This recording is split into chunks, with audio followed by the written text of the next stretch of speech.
मायने ये नहीं रखता कि ज़िंदगी में कितनी सांसें हैं, मायने ये रखता है कि उन सांसों में ज़िंदगी कितनी है।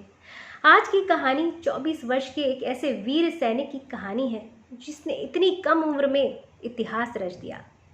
मुझे याद है सन 2016 में जब मैं कश्मीर गई थी तो मेरी टैक्सी का ड्राइवर जो मुस्लिम था उसने मुझे बताया कि एक आम कश्मीरी बिल्कुल भी पाकिस्तान का फेवर नहीं करता, पाकिस्तान का विरोधी है वो, क्योंकि उसे पता है पाकिस्तान से मिलने से उसका नुकसान ही नुकसान है, उसकी स्थिति खराब होने वाली है।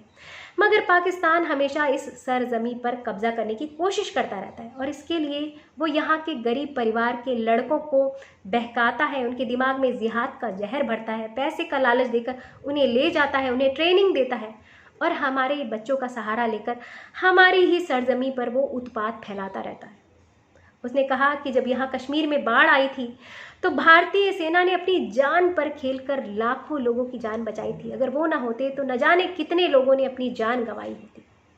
अगर देखा जाए तो पाकिस्तान का बॉर्डर गुजरात, राजस्थान, हिमाचल प्रदेश और कश्मीर से मिलता है, मगर सारे उत्पात कश्मीर के आसपास ही होते हैं, क्योंकि यहीं पर धर्म के आधार पर वो लोगों को बहका सकता है, भड़का सकता है। और ये लोकल लोग उन पहाड़ी रास्तों से बहुत वाकिफ़ होते हैं, तो छुपते छुपाते बहुत ही कायराना ढंग से वो हिंदुस्तान पर हमला करते रहते हैं। एक वैसा ही बहुत वेल प्लान्ड हमला हुआ 1999 में, जो बदल गया कारगिल युद्ध में, जिसमें कि पाकिस्तान की सेना भी शामिल थी और उनकी सरकार भी शामिल थी। तो आज की कहानी है कैप्टन विक्रम बत्रा की कहानी। वो उस समय चंडीगढ़ में ग्रेजुएशन कर रहे थे। ग्रेजुएशन के दौरान ही उन्होंने एनसीसी ज्वाइन किया। एनसीसी की ट्रेनिंग के समय उन्होंने ये ठान लिया कि वो सेना में शामिल होंगे।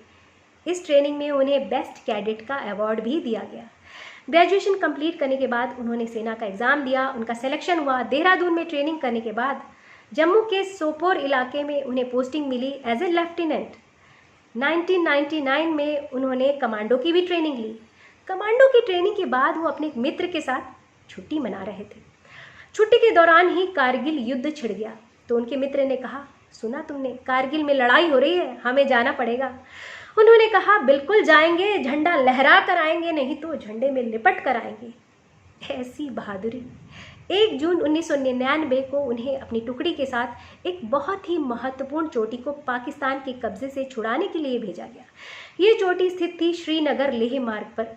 रास्ता बहुत ही दुर्गम था, फिर भी बड़ी बहादुरी से उन्होंने अपनी टुकड़ी का नेतृत्व किया और कई दिनों की लड़ाई के बाद 20 जून 1999 को रात में 3:30 बजे रेडियो पर उन्होंने संदेश दिया कि यहाँ पर हमने अपना झंडा फहरा दिया है, पाकिस्तानियों के कब्जे से इस चोटी को हमने मुक्त करा लिया है। और उन्हें टाइटल मिला कारगिल शेर का।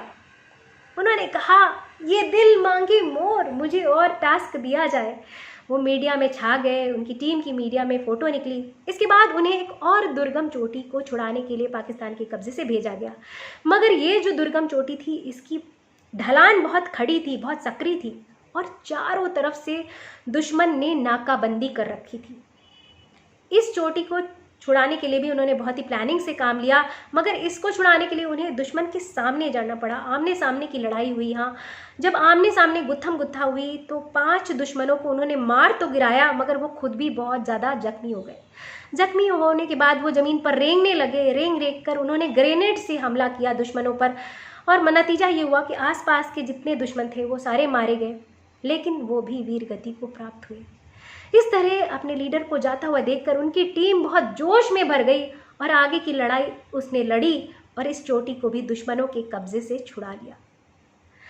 मरणोपरांत उन्हें सेना का सबसे हाईएस्ट अवार्ड परमवीर चक्र प्रदान किया गया। वो झंडा फहरा कर भी आए और झंडे में लिपट कर भी आए। शत शत नमन ऐसे वीर को।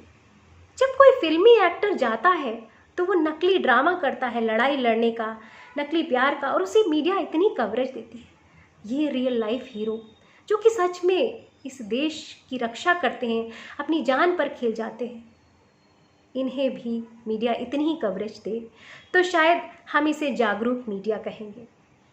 अगर आपको ये कहानी अच्छी लगी हो तो इस वीडियो को लाइक करिएगा, शेयर करिएगा और मेरे channel Sonia Agarwal story teller को सब्सक्राइब करिएगा।